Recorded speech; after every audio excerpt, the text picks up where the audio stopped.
The great hall stretched for miles in every direction. Thousands of beings from across the galaxy filled the floating platforms that hung in the air like glowing islands. Each platform held representatives from different worlds, different species, different ways of life. But today they all shared one common goal. Commander Park Jun stood on the smallest platform. He was alone except for two other humans. Dr. Lee Hana, a scientist who studied alien life, stood to his right. Ambassador Q Tae, who had spent years learning alien languages, stood to his left. Around them, 846 other platforms floated in the vast space, each one filled with aliens who wanted Earth destroyed. Park Jun had been a soldier before becoming a diplomat. He had fought in 3 wars on Earth and seen terrible things, but nothing had prepared him for this moment. The weight of his entire species rested on his shoulders. The Speaker of the Council was a tall, blue creature with 4 arms and no eyes. It spoke through vibrations in the air that the translation devices turned into words. We gathered today to decide the fate of the world called Earth and its inhabitants, the humans. A murmur ran through the hall. Park Jun could feel the hatred and fear directed at his small platform. The aliens had been talking about this vote for months. Every species in the galaxy had heard about the humans and their rapid rise to space travel. The humans achieved faster than light travel in only 50 years after splitting the atom, the speaker continued. Every other species took at least 1,000 years to make this jump. The humans are dangerous. They are unpredictable. They must be controlled before they threaten galactic peace. Dr. Lee Hana whispered to Park Jun, "They're afraid of us because we're different." Park Jun nodded. The aliens had good reason to fear humanity. While other species had slowly evolved their technology over thousands of years, humans had done it in decades.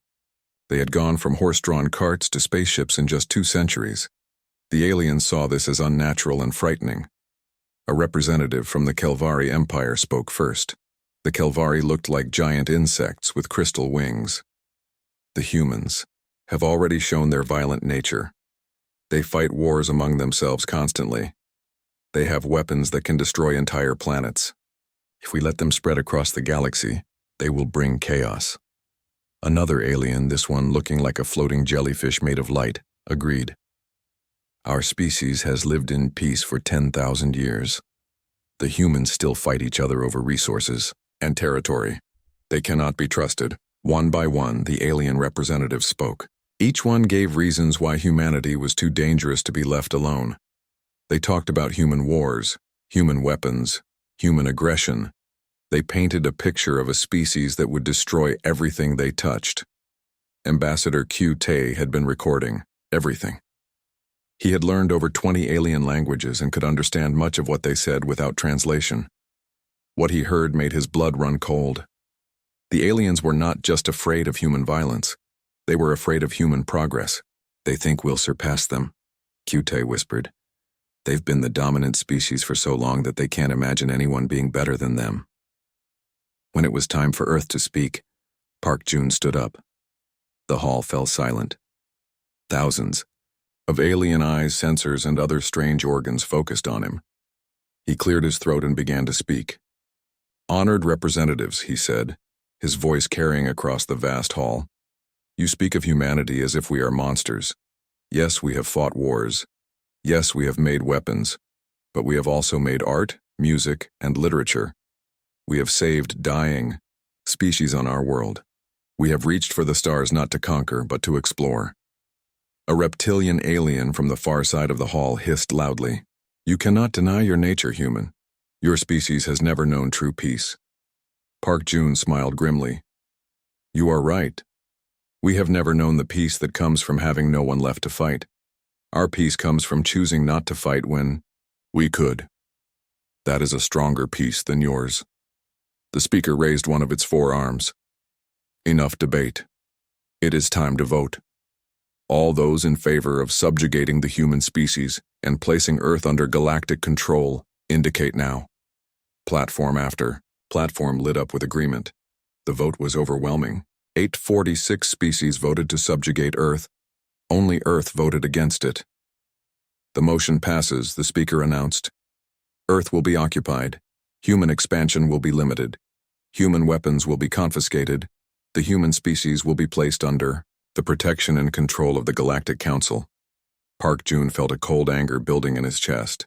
Protection and control, the same words every conqueror had used throughout history. He stood up again and the hall grew quiet. "You call this protection," he said. "But we call it what it is. War." The alien representatives shifted uncomfortably. They had expected the humans to beg or bargain. They had not expected this calm defiance. "You have made a mistake," Park Jun continued. "You think you know everything about humanity because you have watched us for a few years, but you know nothing about what we are capable of when we are truly threatened." Dr. Lee Hana stepped forward. She had been studying the aliens for years, learning their weaknesses and fears. "You believe that because you have superior technology, you can easily defeat us. But technology is not everything. We have something you lost long ago." "And what is that?" asked the jellyfish creature. "The will to fight for our freedom," Dr. Lee Hana replied. Ambassador Q Tae activated a device he had been hiding in his jacket. Suddenly the air filled with sound. It was a recording of alien communications from the past year. Military plans, fleet positions, weapon specifications. Everything the aliens had thought was secret. "You have been listening to our communications for years," the speaker said, its voice filled with shock. "How is this possible?" Park Jun smiled for the first time since entering the hall. "You underestimated us.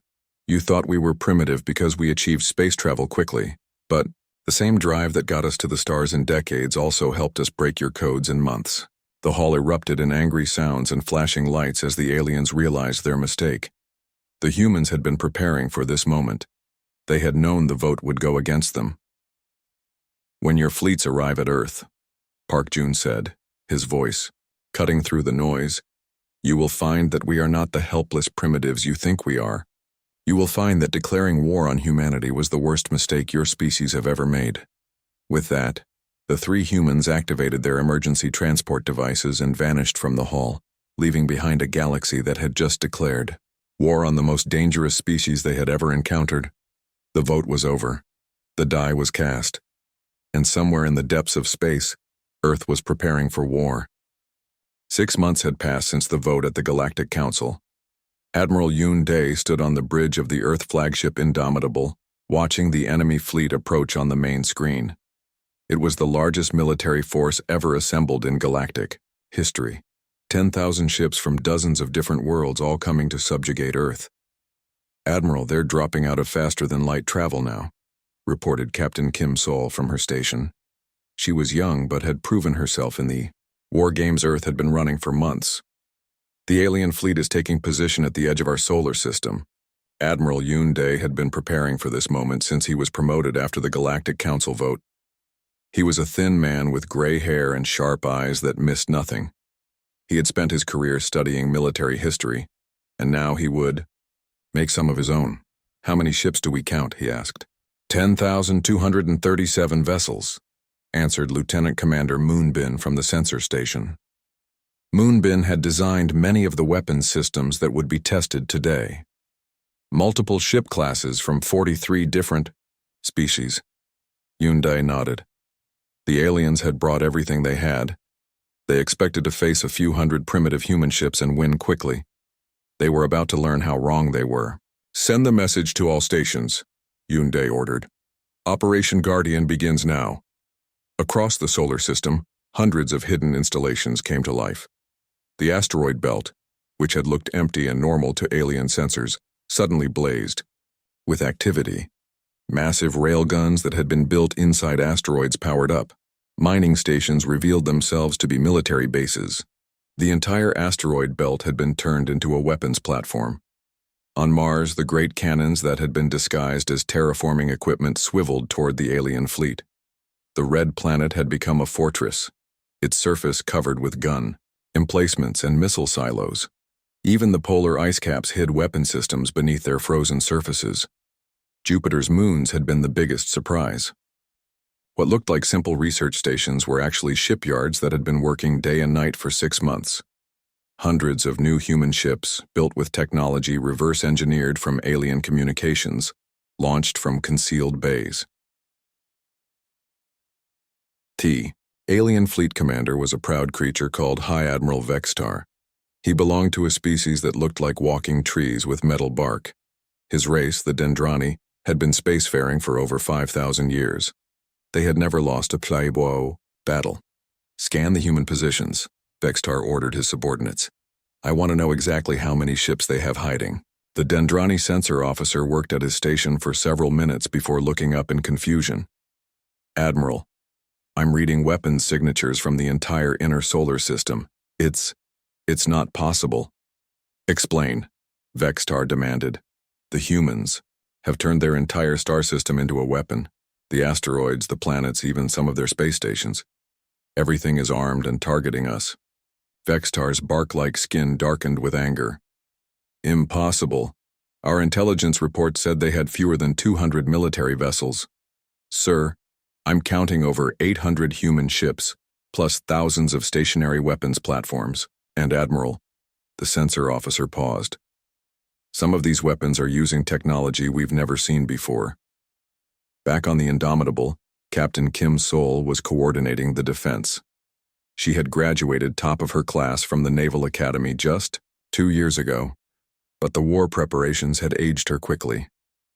"All human ships, this is Fleet Command. Wait for the Admiral's signal." The human fleet was smaller than the alien force, but every ship had been built or modified in the past 6 months. Engineer Moonbin had worked with teams around the clock to upgrade human weapons with alien technology. They had taken everything they learned from intercepted communications and made it better. "Admiral," Kim Sol reported, "the alien fleet is moving into attack formation. They're dividing into 3 groups." Yunde studied the tactical display. The aliens were using a standard battle formation that had worked for them for thousands of years. They would surround the enemy and attack from all sides. It was a good strategy against opponents who thought like them. "They're treating this like a normal battle," he said. "They don't understand that we're not like them." The first shots came from the alien fleet. Bright beams of energy lanced across space toward the human positions. But the humans were ready. The asteroids that had looked empty suddenly sprouted, shields and deflectors. The alien weapons splashed harmlessly against barriers that hadn't been there seconds before. "Now," Admiral Yunde said quietly. The human response was swift and devastating. The asteroids opened fire first, sending streams of metal projectiles at incredible speeds toward the alien ships. The railguns had been designed to punch through alien shields using pure kinetic energy. Mars followed with its massive planetary cannons. Beams of focused energy, more powerful than anything the aliens had ever seen, reached across millions of kilometers to strike the enemy fleet. The Martian weapons had been built using power from the planet's core itself. But the real surprise came from Jupiter's moons. The human ships that launched from hidden bays didn't attack in formation like the aliens expected. Instead, they scattered in all directions, moving in patterns that seemed random, but were actually carefully coordinated. "What are they doing?" Vextar demanded as his fleet tried to track the human ships. "Why don't they form battle lines?" His tactical officer, a creature that looked like a giant crab, clacked its claws nervously. "Admiral, they're using some kind of swarming tactic. Our weapons can't lock onto them properly." The human ships moved like a school of fish, never staying in one place long enough to be targeted effectively. When they attacked, they did so from unexpected angles using weapons the aliens had never encountered before. Captain Kim Sol watched the battle from the Indomitable's bridge. "Moonbin's modifications are working perfectly," she reported to Admiral Yunde. "Their shields can't handle our new plasma cannons." Moonbin had discovered something important while studying alien technology. The aliens had designed their shields to stop the weapons they knew about. But humans had approached the problem differently, creating weapons that worked on entirely new principles. The battle raged for 3 hours. When it was over, the alien fleet was in retreat. They had lost over 1,000 ships while the humans had lost only 37. More importantly, they had lost something else: their confidence. As the alien fleet limped away from Earth's solar system, they sent a message back to the Galactic Council. The message was simple, but terrifying. The humans are not what we expected. They fight like nothing we have ever encountered. We need reinforcements. High Admiral Vextar sat in his damaged command ship, staring at the tactical reports. His species had ruled space for millennia, but in 3 hours, a group of primitives had made him look like a fool. How is this possible? He asked his remaining officers. They've been in space for less than a century. We've been fighting wars for 5,000 years. His tactical officer had an answer that chilled everyone who heard it. Admiral, I don't think they've been fighting wars for a century. I think they've been fighting wars for their entire history. They know things about combat that we forgot long ago. Back on Earth, Admiral Yoon Dae allowed himself a small smile. The first test was over and humanity had passed. But he knew this was just the beginning. The aliens would be back, and next time they would be ready for human tactics. Captain Kim, Sol, he said, send a message to all Earth forces. Phase 1 is complete. Begin Phase 2 immediately. Kim Sol nodded and began transmitting orders across the solar system. If the aliens thought the defense of Earth was impressive, they were about to see what humans could do when they went on the attack. The galaxy had wanted to subjugate Earth. Now they were about to learn why that had been the worst mistake in their long history. Captain Lee Wan had never expected to be this far from Earth. His ship, the Retribution, hung in space above an alien world called Keth Prime, home to the Kelvari Empire. The same insect-like creatures who had voted for Earth's subjugation were now watching human ships appear in their home system. Captain, we're receiving panicked transmissions from the planet, reported his communications officer. They're asking how we got past their defenses. Lee Wan was a quiet man who had served in Earth's special forces before joining the Space Navy. He understood that sometimes the best way to end a war was to bring it to the enemy's doorstep. Don't answer them yet. Dr. Song, what's your assessment? Dr. Song Yura was the ship's xenopsychologist. She had spent years studying alien behavior and knew how different species thought. The Kelvari are a proud race, Captain. They've never been attacked in their home system. This will shock them more than any weapon we could use.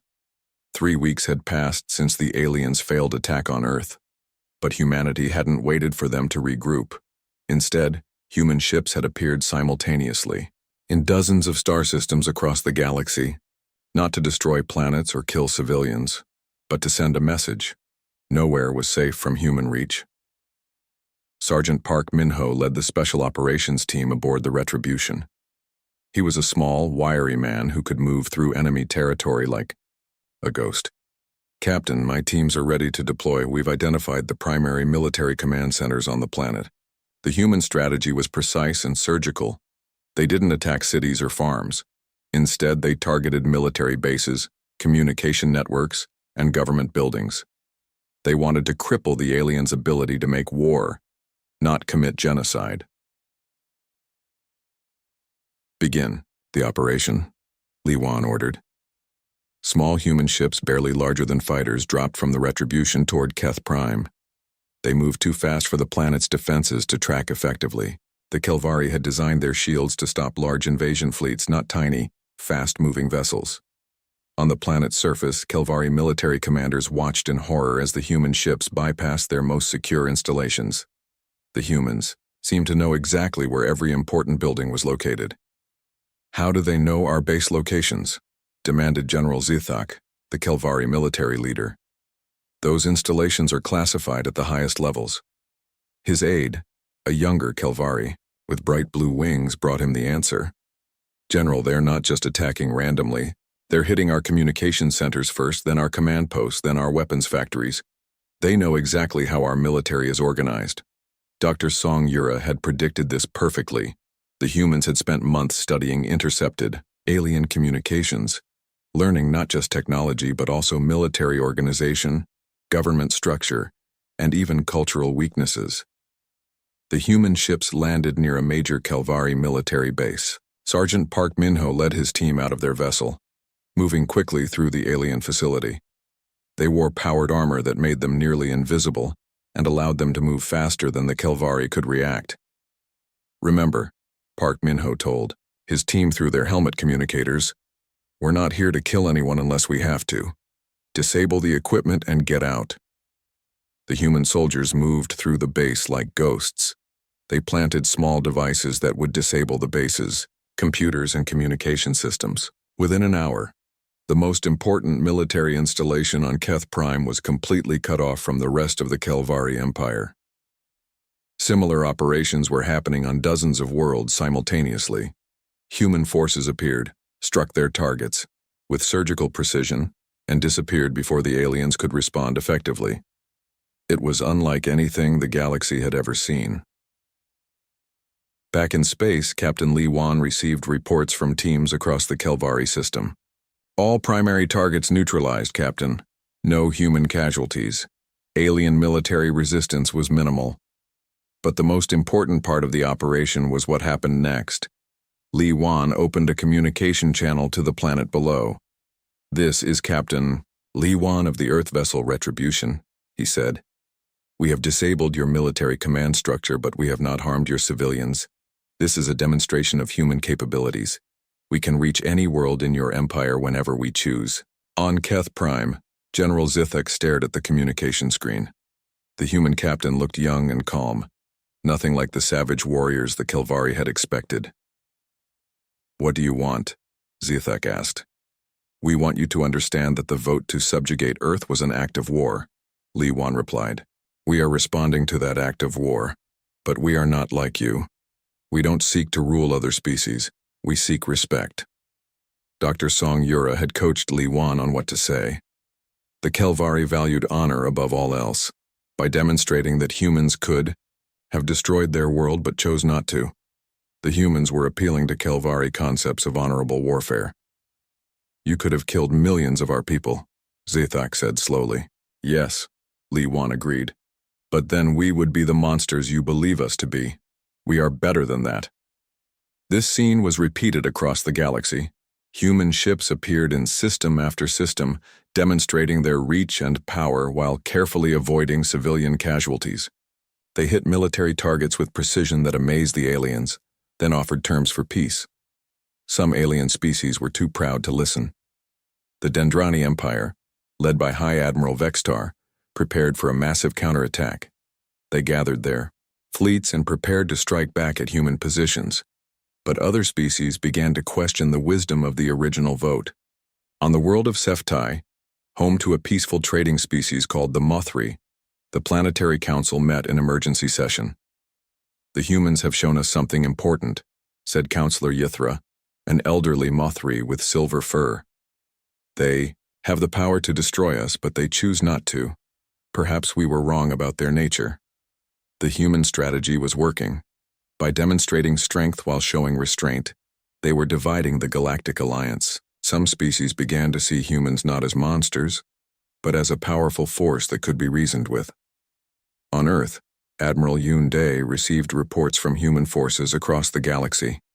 Captain Lee Wan's mission to Keth Prime was just one of 50 similar operations that had occurred in the past week. "Admiral," reported Captain Kim Sol, "we're receiving surrender offers from 12 different species.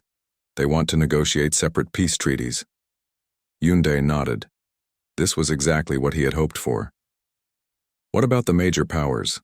The Dendrani, the Hegemony, the core worlds?" "Still refusing to negotiate," Kim Sol replied. "But their alliance is beginning to fracture. Intelligence reports suggest at least 30 minor species are considering switching sides." Dr. Song Yura's predictions were proving accurate. Alien civilization was based on hierarchy and conformity. By showing that the hierarchy could be challenged, humans were encouraging species that had always followed the leaders to think for themselves. But the war was far from over. The major alien powers were preparing a massive counterattack, gathering their fleets for a decisive battle. They still believed that superior numbers and technology would eventually overcome human tactics. They were about to learn another lesson about humanity. Humans were just getting started. Sergeant Park Min-ho's teams were already preparing for the next phase of operations. If the aliens wanted to escalate the conflict, humanity would show them what escalation really meant. "Captain," Park Min-ho reported to Lee Wan. "We've identified the locations of the main alien fleet bases. My teams are ready to take them out." Lee Wan smiled grimly. The aliens had started this war with a vote to subjugate Earth. Now they were about to discover that declaring war on humanity was like grabbing a tiger by the tail. Once you started, there was no safe way to let go. Professor Nagion stood before a room full of alien representatives on the neutral station of Harmony Point. The space station had been built by a peaceful species called the Kethvi, specifically for diplomatic meetings. Today, it hosted the most important gathering in galactic history. Nagion was a military historian who had studied warfare across human history. Now, he found himself explaining to alien diplomats why their fleets kept losing to a species they considered primitive. "You ask why you cannot defeat us," Nagion said, looking at the assembled aliens. "The answer is simple. You have forgotten how to fight." Among the aliens in the room was Ambassador Silthek of the Hegemony, a tall creature with blue skin and large black eyes. The Hegemony controlled over 200 worlds and had been at peace for 3,000 years. "Impossible," Silthek said. "My species has been spacefaring for 5 millennia. We have conquered dozens of worlds." Professor Nagion smiled sadly. "Conquered, yes. But when was your last real war? When did you last face an enemy that could truly threaten your existence?" The question hung in the air. Nagion knew the answer because humans had studied galactic history carefully. Most alien species had achieved peace through overwhelming technological superiority. Once they became the strongest in their region, they stopped having serious conflicts. Commander Choi Yeon, who specialized in psychological warfare, stepped forward. She was a small woman with bright eyes who understood how different species thought. "We've analyzed your military doctrines. You fight like you're still using ancient tactics, just with better weapons." Another alien representative, this one, from the crystal-based Shakar Collective, spoke up. "Our tactics have proven successful for thousands of years." "Against whom?" Choi Yeon asked. "Your tactics work against enemies who think like you do, enemies who follow the same rules, who value the same things, who make the same assumptions. We don't." Ambassador Kim Hwan, Earth's chief negotiator, had been listening quietly. He was an older man who had spent his career resolving conflicts between human nations. "The fundamental problem is that you don't understand what shaped humanity." Kim Hwan activated a holographic display showing Earth. "Our world is different from yours. Most of your species evolved as the only intelligent life on their planets. You learned to cooperate because you had no choice. But Earth had multiple intelligent subspecies competing for the same resources." The aliens leaned forward, intrigued despite themselves. They had never encountered a world like Earth. For millions of years, our ancestors competed against other groups of humans, Kim Hwan continued. "We didn't just fight animals or the environment. We fought other beings as smart and creative as ourselves.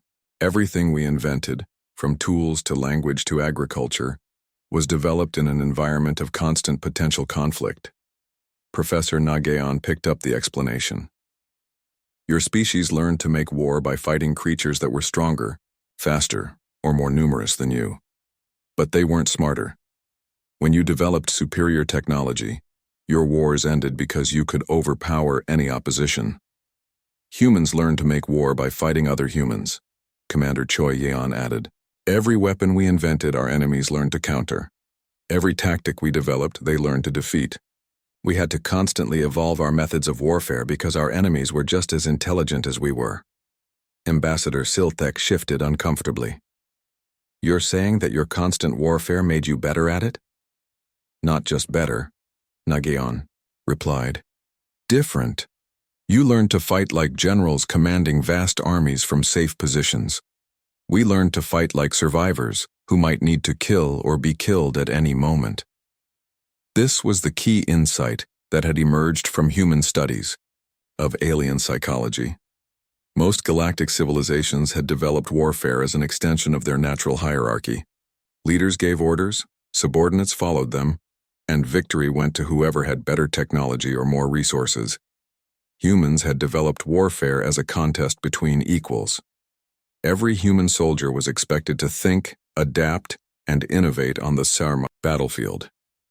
Human military doctrine assumed that plans would fail and that individuals would need to make critical decisions without orders from above. Your fleets fight like they're performing a dance, Commander Choi Yeon explained. Everyone knows their role and follows it precisely. When the dance is disrupted, you don't know what to do. Human forces fight like a storm, Professor Nageon added. We have an overall direction, but every individual element can change course instantly to meet new challenges. The alien representatives were beginning to understand, but they didn't like what they were hearing. Ambassador Krixtal of the Mothri spoke up. Are you saying that peace made us weak? Kim Hwan considered the question carefully. Not weak, but specialized. You became very good at maintaining order and stability. We became very good at adapting to chaos and change.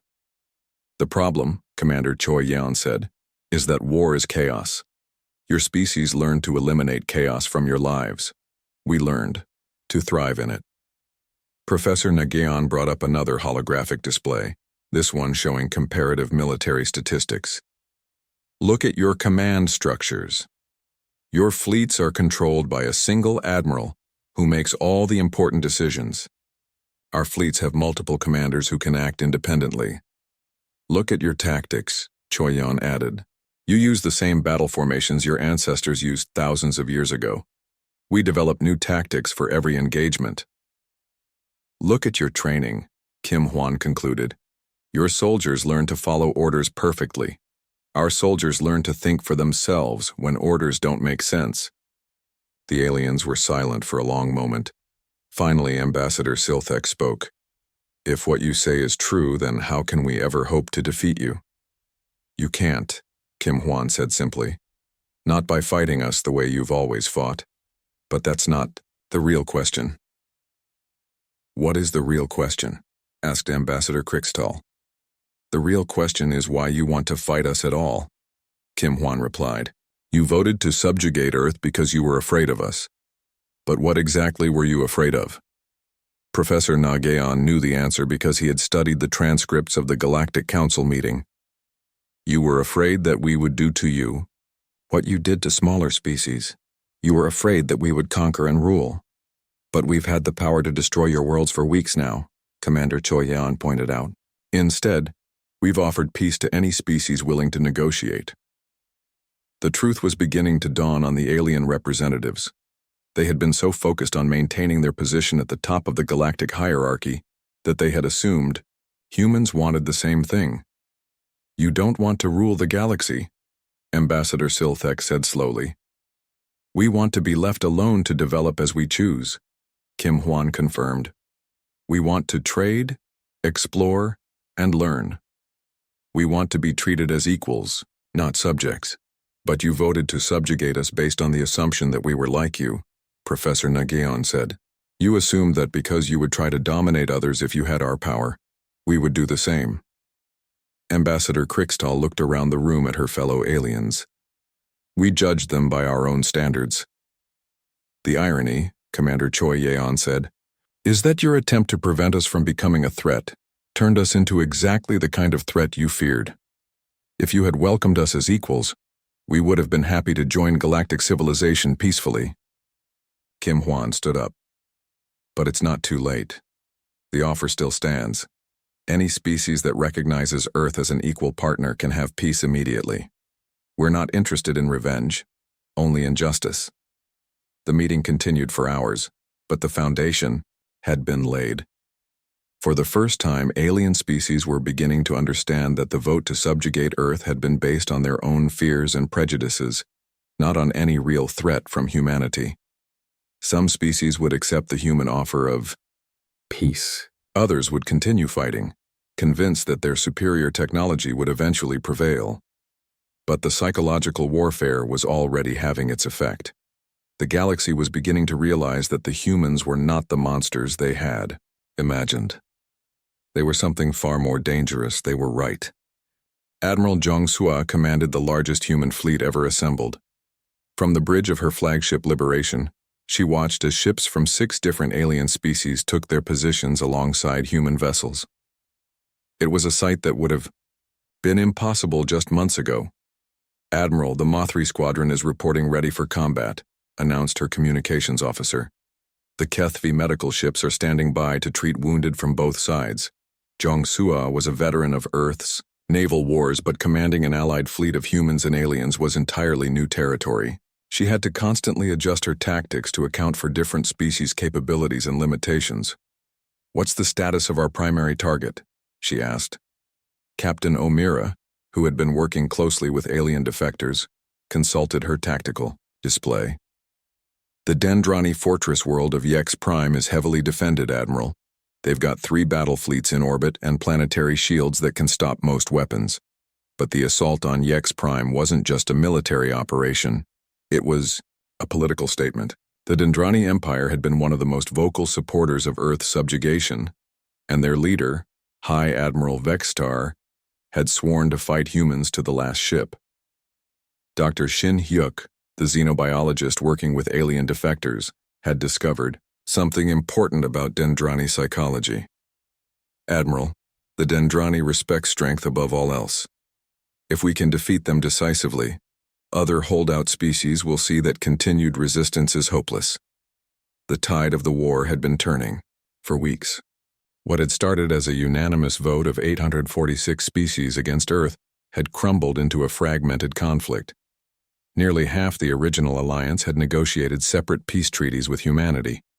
The defections had started with the smaller, weaker species who had been pressured into voting against Earth. They quickly realized that humans offered them something the galactic hierarchy never had: genuine partnership rather than subordination.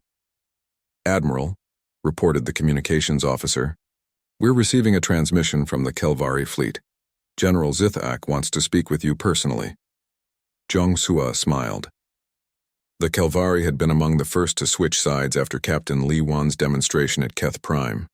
General Zithak had become one of humanity's most valuable allies. The insect-like Kelvari general appeared on the main screen, his crystal, wings flickering with nervous energy. "Admiral Jong-sua, my forces are in position.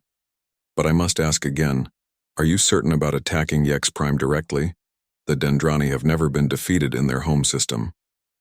"That's exactly why we need to defeat them here," Jong-sua replied. "General, your people understand honor. Sometimes you have to face the strongest enemy to prove your own strength." This was the genius of human strategy. Rather than simply overwhelming the remaining alien forces with superior firepower, humans were targeting the psychological foundations of alien resistance. Every victory demonstrated that the old galactic order was finished. Captain O'Meara had been instrumental in building the human-alien alliance. She was young but had a natural talent for understanding alien cultures. "Admiral, Dr. Shin's analysis of the defector interviews is complete." Dr. Shin Hyuk had been working around the clock to understand why so many alien species had changed sides. His findings were reshaping human understanding of galactic politics. "The key factor," Dr. Shin reported, "is that most species never wanted to vote for Earth subjugation in the first place.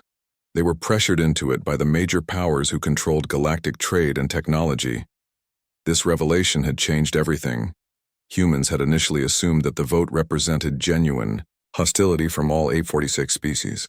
Instead, they discovered that many aliens had voted against their own conscience out of fear of economic retaliation. The smaller species are grateful to have a choice for the first time in millennia," Dr. Shin continued. "They see humanity as liberators rather than conquerors." Admiral Jong-sua studied the tactical display showing the approaching battle. The human-alien fleet was smaller than the Dendrani forces defending Yex Prime, but it represented something new in galactic history, a truly voluntary alliance based on mutual respect. "Begin the attack," she ordered. The battle for Yex Prime was unlike anything the galaxy had ever seen. Human ships moved in their characteristic swarming patterns, but now they were supported by alien vessels, using their own unique capabilities. The Mothri provided electronic warfare support, jamming Dendrani communications with their natural ability to manipulate electromagnetic fields. The Kethvi used their advanced sensors to provide targeting data from extreme range. The Kelvari fought with a ferocity that surprised even the humans, proving that they had learned valuable lessons from their defeat at Keth Prime. High Admiral Vextar commanded the Dendrani defense from his massive fortress ship. The tree-like alien had sworn to never surrender to humans, but he was beginning to understand the magnitude of his mistake.